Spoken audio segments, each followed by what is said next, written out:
ABML morning update. Oil down, stocks up, though market remains extremely vulnerable. Global markets. The S&P 500 pulled back on Tuesday, giving back some of the sharp gains seen in the previous session as crude prices rose again while the Iran war moved further into its fourth week.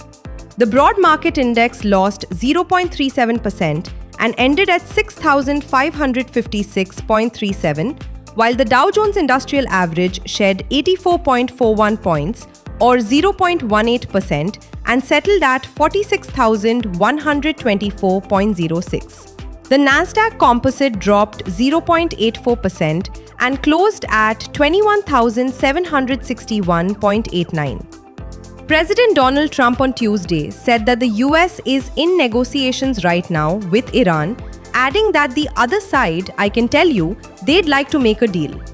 This comes after Trump said in a Truth Social post Monday that the US and Iran have held very good and productive conversations regarding a complete and total resolution of our hostilities in the Middle East. Iranian state media reported that there were no direct talks between the two countries, however. European stock markets, which had been falling sharply in the hours before Trump's social media post, rose on Tuesday as relieved investors digested the update. Stock 600 closed positively up by 0.43%. Domestic market. Indian equity indices ended on a positive note on March 24th. At close, the Sensex was up 1.89% at 74,068 and Nifty was up 1.78% at 22,912. GIFT Nifty trades higher by 248 points at 23,194, signaling a positive start to the trading session. India's private sector growth lost momentum in March, easing to its weakest pace in recent years as softening domestic demand and intensifying cost pressures weighed on overall economic activity. The Flash Composite PMI Output Index slipped to 56.5 from 58.9 in February, marking the slowest expansion since October 2022, though remaining firmly in growth territory.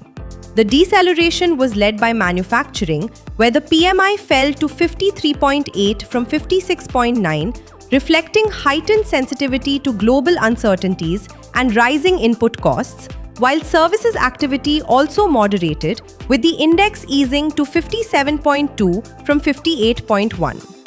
Demand conditions weakened, with new order growth slowing to its lowest level since November 2022, even as export orders surged at a record pace, underscoring a divergence between domestic and external demand.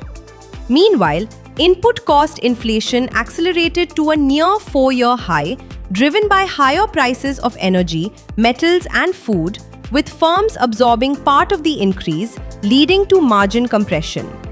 Despite these headwinds, employment growth strengthened to its fastest pace since August last year, signaling continued hiring resilience. Focus for the day: UK CPI, US crude oil inventories. Key corporate developments/policy actions. Maruti Suzuki India announced 10,189 crore rupees investment to set up a new plant at Khuraj with first phase capacity of 2.5 lakh vehicles per annum by 2029, aimed at meeting rising domestic and export demand amid fully utilized existing capacity. ICICI Prudential Life receives a tax demand of 391 crore rupees, including interest, from the Mumbai tax authorities.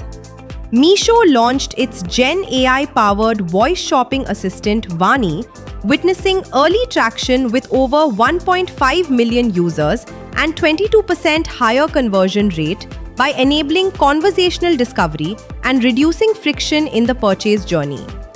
BPCL announced commissioning of 2G bioethanol refinery at Bargarh with capacity of 100 kiloliters per day using rice straw, supporting India's E20 blending program while strengthening sustainability through zero liquid discharge operations and circular economy benefits.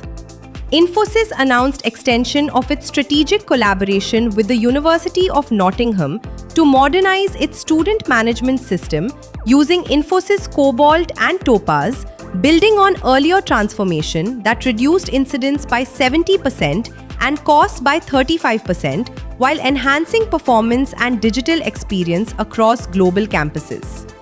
Fund flow. FII sold shares worth 80.10 billion rupees, while DII bought for 58.67 billion rupees. Investment in securities markets are subjected to market risks. Read all the related documents carefully before investing.